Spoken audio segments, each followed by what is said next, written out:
தன் முயற்சியில் சற்றும் தளராத விக்கிரமன் மீண்டும் மரத்திலேறி அதில் தொங்கும் உடலை கீழே வீழ்த்தி. பின்னர் அதை தோளில் சுமந்து கொண்டு செல்லுகையில் அதனுள்ளிருந்த வேதாளம் விக்கிரமனை நோக்கி, மன்னா, நீ வீரமும் பராக்கிரமும் மிகுந்தவன் என்பதில் சந்தேகமில்லை. ஒரு மன்னனுக்கு வீரமும் பராக்கிரமும் எவ்வளவு தேவை என்று உன்னை பார்த்தாலே அறிந்து கொள்ளலாம். ஆனால் அறிவில் சிறந்தவர்கள் என்று கருதப்படுபவர்கள் சிலருக்கு இந்த சாதாரண உண்மை புலப்படுவதில்லை. அவர்களுடைய தவறான ஆலோசனைகளினால் நாட்டிற்கே பெரிய தீங்கு உண்டாகக்கூடும். விக்ரமன் வேதாளம் கதைகளில் விக்ரமன் வேதாளத்திற்கு அளித்த பதில்களில் நீங்கள் ஏற்றுக்கொள்ளாத பதிலை கொண்ட கதை எது? ஏன், அத்தகைய அறிவிற்சிறந்த ஒருவரின் கதையை கூறுகிறேன் கேள் என்று கதை சொல்லலாயிற்று. மன்னர் சுதச்சினர் ஆட்சிக்காலத்தில் நாட்டில் சுபிட்சம் நிலவியது. மக்கள் மனநிறைவுடன் வாழ்க்கை நடத்தினார். ஆனால் மன்னருக்கு வாரிசு இல்லாதது ஒரு பெருங்குறையாக இருந்தது. தனக்கு பிறகு ராஜ்யத்தை ஆளப்போவது யார் என்று பெருங்கவலையில் மூழ்கிய மன்னர் ஒருநாள் தன் முதன்மந்திரி கங்காதரரை அழைத்து அதைப்பற்றி ஆலோசித்தார். மந்திரியாரே, இந்த ராஜ்யத்தை நான் ஒழுங்காக நிர்வாகம் செய்து வருகிறேன். ஆனால் எனக்கு பிறகு யார் ஆட்சி பொறுப்பை ஏற்பார்கள் என்பது எனக்கு பெரும் கவலையை அளிக்கிறது.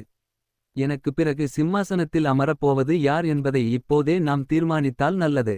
ராணியை கலந்து ஆலோசித்தால் அவள் தன்னுடைய உறவினர்களின் பிள்ளைகள் யாரையாவது தத்து எடுத்துக் கொள்ளுமாறு சொல்கிறாள். அதில் எனக்கு விருப்பமில்லை.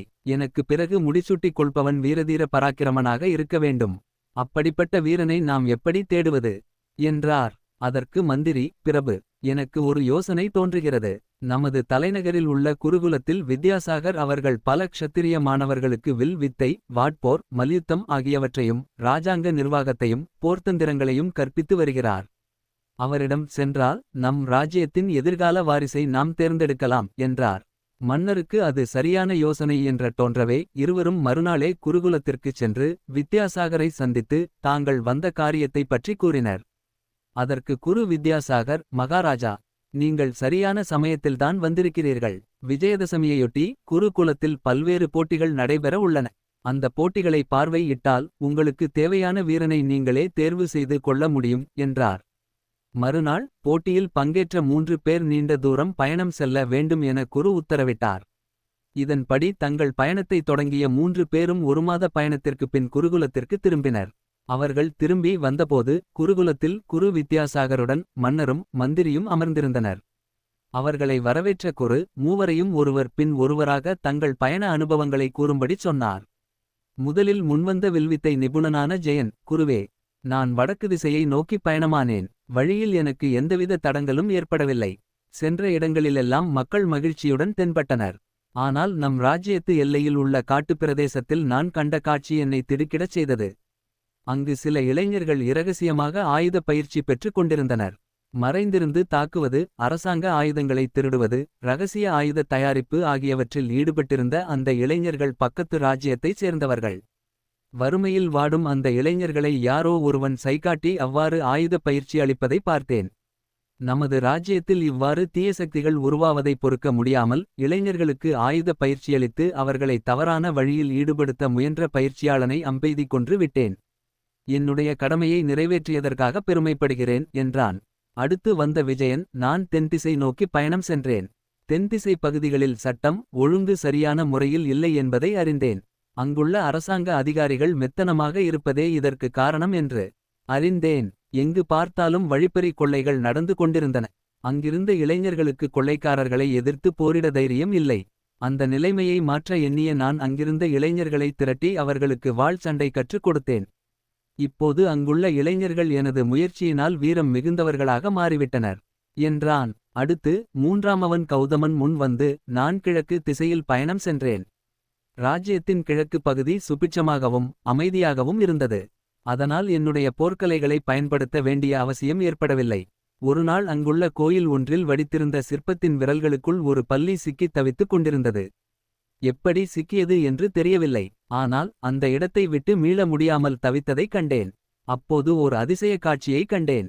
மற்ற பல்லிகள் தங்கள் வாயில் உணவை கவ்விக்கொண்டு வந்து சிக்கிக் கொண்டிருந்த பல்லிக்கு அளித்துக் கொண்டிருந்தன.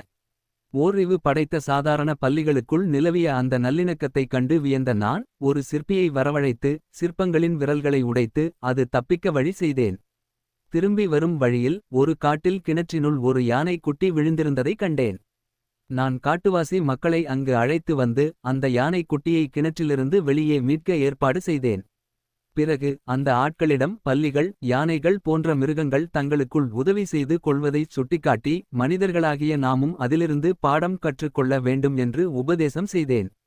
பொறாமை பேராசை ஆகியவற்றின் காரணமாக மக்கள் ஒருவருக்கொருவர் சண்டையிடுவது எத்தகைய அறிவீனம் என்பதை எடுத்துரைத்தேன் என்றான். உடனே மன்னரும் மந்திரியும் தனியே சென்று தங்களுக்குள் கலந்து ஆலோசித்தனர். தாங்கள் தேடிக் கொண்டிருந்த வீரமும் பராக்கிரமும் ஜெயனிடமும் விஜயனிடமும் பரிபூரணமாக இருந்ததைக் கண்டு அவர்களில் ஒருவனையே இளவரசனாகத் தேர்வு செய்ய வேண்டுமென தீர்மானித்தபின் குரு வித்யாசாகரின் கருத்தினை அறிய அவரிடம் சென்றனர். வித்யாசாகர் மன்னரை நோக்கி, மகாராஜா, என்னுடைய அபிப்பிராயப்படி மூவரில் கௌதமன்தான் உங்களுடைய வாரிசாக தகுதியானவன். அவனிடம் வீரம் பராக்கிரமம் ஆகியவற்றுடன் மனிதகுலத்திற்குத் தேவையான ஜீவகாருண்யமும் நிரம்பியுள்ளது. அத்தகைய ஜீவகாருண்ய சிந்தனை உள்ளவனே எதிர்கால மன்னனாக தகுதியானவன் என்றார். குருவின் கருத்தினை கேட்ட மன்னரும் மந்திரியும் மிகுந்த ஆச்சரியப்பட்டனர். நீண்ட நேரம் யோசித்த பிறகு மன்னர், குருதேவரே, உங்கள் கருத்தினை ஏற்கிறேன் என்று சொல்லிவிட்டு மந்திரியுடன் திரும்பிச் சென்றார். இந்த இடத்தில் கதையை நிறுத்திய வேதாளம், மன்னா, மிகவும் அறிவாளியான குரு வித்யாசாகர் சரியானபடி முடிவு செய்வார் என்று நம்பி அவரை மன்னர் அணுகியது எவ்வளவு தவறாகப் போயிற்று. வீரதீர சாகசங்கள் புரிந்த ஜெயனையும் விஜயனையும் ஒதுக்கிவிட்டு புத்தரைப் போல் ஜீவகாருண்யத்தை போதித்த கௌதமனை போய் யாராவது இளவரசனாக சிபாரிசு செய்வார்களா? இவை யாவும் தெரிந்தும் மன்னர் ஏன் குருவின் முடிவை ஏற்றுக்கொண்டார்? என் சந்தேகத்திற்கு விளக்கம் தெரிந்தும் நீ மௌனமாக இருந்தால் உன் தலை வெடித்து சுக்கு நூறாகும் என்றது.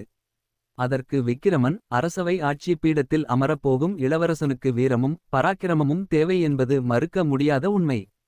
அதைத்தான் மன்னர் சுதட்சிணர் எதிர்பார்த்தார். ஆனால் அவை இரண்டும் மட்டும் இளவரசனிடமிருந்தால் போதாது. மன்னன் என்பவன் யார்? தன் குடிமக்களின் நலத்திற்காக அல்லும் பகலும் பாடுபடுபவனே மன்னன். சட்டம் அமைதியை நிலைநாட்ட எவ்வாறு வீரம் தேவையோ அவ்வாறு மக்களின் நலம் காக்க நெஞ்சில் ஈரமும் தேவை. ஜெயன் விஜயன் இருவரிடம் வீரத்தை மட்டுமே கண்ட குரு கௌதமனிடம் வீரத்துடன் ஜீவகாருண்யத்தையும் கண்டார். தங்களுக்குள் ஒற்றுமையின்றி சண்டையிடும் மக்களை நல்லிணக்கத்துடன் வாழ அன்புக்கரம் நீட்டுவதே மேல். நோய் வந்த பின் சிகிச்சை அளிப்பதை விட நோய் வருமுன் காப்பது சிறந்ததல்லவா? கௌதமனின் அணுகுமுறையினால் நாட்டில் அமைதியும் நல்லிணக்கமும் நிலவும் என்பதை குரு புரிந்து கொண்டார். மற்றொன்றையும் நோக்க வேண்டும். தனது வீர தீர பராக்கிரமத்தை காட்ட கௌதமனுக்கு பயணத்தில் வாய்ப்பு கிடைக்கவில்லையே தவிர அவனுக்கு வீரமேயில்லை என்று சொல்ல முடியாதே. அவன் சிறந்த மல்யுத்த வீரன். தேவைப்படும் போது வீரத்தை காட்டவும் மற்ற சமயங்களில் அன்பினை பொழியவும் அவனால் முடியும் என்பதால் தான் குரு அவனை தேர்வு செய்தார். நீண்ட சிந்தனைக்குப் பிறகு மன்னருக்கு அது விளங்கவே அவரும் குருவின் கருத்தினை ஒப்புக்கொண்டார் என்றான். விக்கிரமனின் சரியான பதிலினால் அவன் மௌனம் கலையவே வேதாளம் மீண்டும் பறந்து சென்று முருங்கை மரத்தில் ஏறிக்கொண்டது.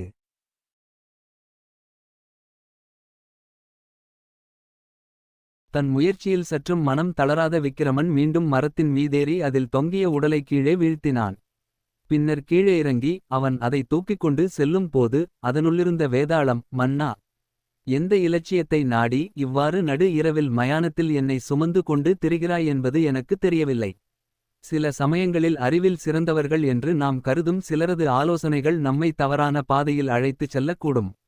அவ்வாறு அறிவிற்சிறந்தவர் என்று தான் கருதிய மந்திரியின் சொல் கேட்டு தவறிழைத்த மன்னன் ஒருவனது கதையை உனக்கு கூறுகிறேன் என்று சொல்லிவிட்டு தன் கதையை தொடங்கியது. மகிபாலன் என்ற மன்னன் தனது முதல் மந்திரியான தர்மசீலரின் ஆலோசனைப்படி ஆட்சி செலுத்தி வந்தான். ஒரு சமயம் அவனுடைய சேனாதிபதி திடீரென இறந்து போக புதிய சேனாதிபதியை நியமிக்கும் பொறுப்பை மகிபாலன் தர்மசீலரிடம் ஒப்படைத்தான். உடனே தர்மசீலரும் நாடெங்கிலும் உள்ள பல வீர இளைஞர்களை தலைநகரத்திற்கு வந்து வாட்போர் வில் வித்தை மல்யுத்தம் படைகளை இயக்கும் ஆற்றல் யுத்தத் தந்திரங்கள் ஆகியவற்றில் தங்களுடைய திறமைகளை வெளிப்படுத்த அழைத்தார். அந்த அறிவிப்பின்படி ஏராளமான வீரர்கள் தலைநகரில் கூடினர். ஒவ்வொரு நாளும் பலருடைய திறமைகளையும் உன்னிப்பாக கவனித்த தர்மசீலர் இறுதியில் ரூப்சேனன் பராக்கிரமன் ஆகிய இருவரை தேர்வு செய்தார். இருவருமே அனைத்து கலைகளிலும் சமமாக இருந்தனர். அதனால் இருவரில் ஒருவரை மட்டும் தேர்ந்தெடுப்பதில் தர்மசீலருக்கு சிரமம் ஏற்பட்டது.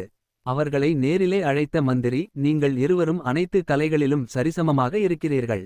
சோதிக்கப்பட வேண்டிய சில குணங்கள் இன்னும் சில உள்ளன. அவற்றை சோதிக்க நான் உங்களிடம் சபையில் எல்லார் முன்னிலையிலும் 3 கேள்விகள் கேட்பேன். அவற்றிற்கு நீங்கள் அளிக்கும் பதில்களை பொறுத்து உங்களில் ஒருவரை தேர்வு செய்வேன். சம்மதமா என்று கேட்டார். இருவரும் அதற்கு சம்மதித்தனர். அதன்படி மறுநாள் இருவரும் சபைக்கு வந்தனர். சபை நரம்பியிருக்க மன்னரும் மந்திரியும் வந்து தங்கள் இருக்கைகளில் அமர்ந்தனர். தர்மசீலர் எழுந்து இருவரையும் நோக்கி, சேனாதிபதி பதவிக்குரிய மற்றும் சில குணாதிசயங்களை சோதிக்க நான் உங்களை 3 கேள்விகள் கேட்கப் போவதாக கூறினேன். என்னுடைய முதல் கேள்வி, பிரதான சாலையில் 2 இளைஞர்கள் ஒருவரோடு சண்டையிட்டுக் கொண்டிருப்பதை பார்க்கிறீர்கள். உடனே நீங்கள் என்ன செய்வீர்கள் என்றார். உடனே பராக்கிரமன், என்னிலும் வயதில் சிறியவன் ரூப்சேனன். முதலில் அவனுக்கு வாய்ப்பை அளியுங்கள் என்றான். தர்மசீலரும் ரூப்சேனன் பக்கம் திரும்பினார். உடனே ரூப்சேனன், ஐயா, பிரதான சாலையில் இருவர் சண்டையிடுவது சட்டப்படி குற்றம். அதனால் அவர்களை கைது செய்து சிறையில் அடைத்து விசாரணை செய்வேன். பிறகு அவர்கள் இருவரிடம் சண்டையின் காரணத்தை அறிந்து அவர்களை மன்னர் முன் தீர்ப்பு வழங்குவதற்காக நிறுத்துவேன் என்றான். பராக்கிரமனோ, இருவர் பிரதான சாலையில் சண்டையிடுகிறார்கள் என்றால் அதற்கு காரணம் இருக்கும். நான் அவர்கள் சண்டையிடுவதைத் தவிர்த்து காரணம் கேட்பேன். தவறு யார் பேரில் உள்ளது என்று தெரிந்து கொண்டு அவர்களது சண்டைக்கான காரணத்திற்கு தீர்வு கொடுப்பேன் என்றான். சபையில் தர்மசீலர், மன்னர் உட்பட அனைவருக்கும் அவனுடைய பதில் திருப்திகரமாக இருந்தது. தர்மசீலர் தனது அடுத்த கேள்வியை கேட்டார். நாட்டில் சில கலகக்காரர்கள் மக்களை மன்னருக்கு எதிராக ராஜதுரோக காரியங்களில் தூண்டி விடுகின்றனர் என்ற தகவல் உங்களுக்கு கிடைத்தால் நீங்கள் என்ன செய்வீர்கள் என்று கேட்டார். அதற்கு ரூப்சேனன், எனது திறமை வாய்ந்த ஒற்றர்கள் மூலம் அந்த சதிகாரர்களை கண்டு பிடித்து சிறையில் அடைத்து விசாரணை செய்வேன்.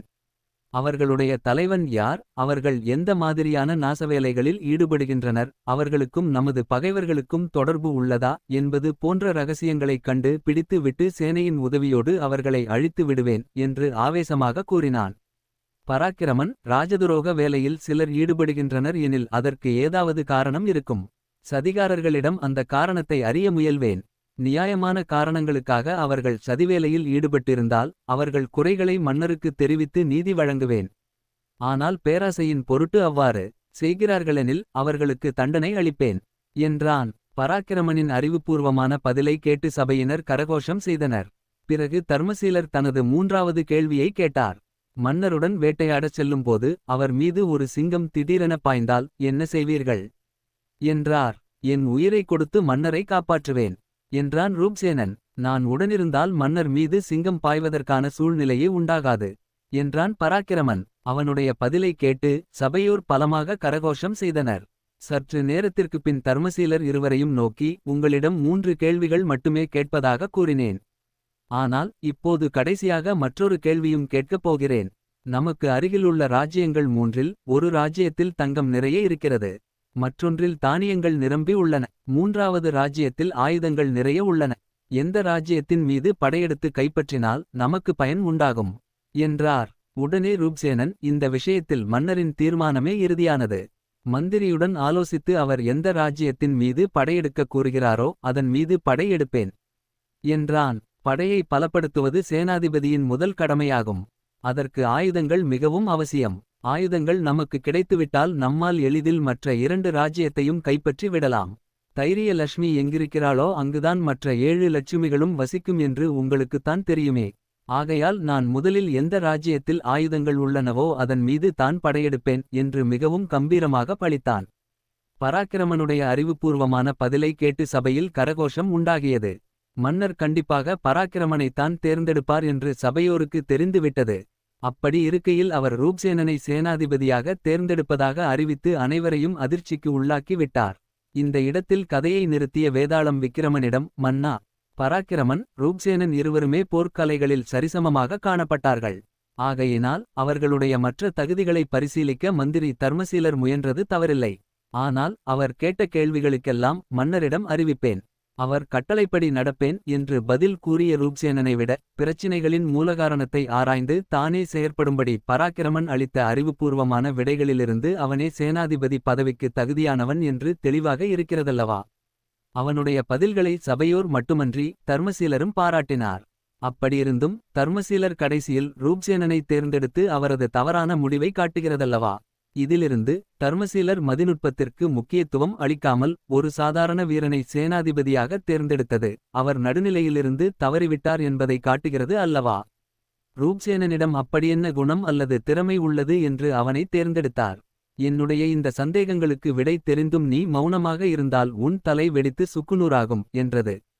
அதற்கு விக்கிரமன், மதிநுட்பத்தை மட்டும் வைத்து இருவரையும் பரிசீலித்தால் பராக்கிரமன் நிச்சயமாக ரூப்சேனனை விடச் சிறந்தவன்தான்.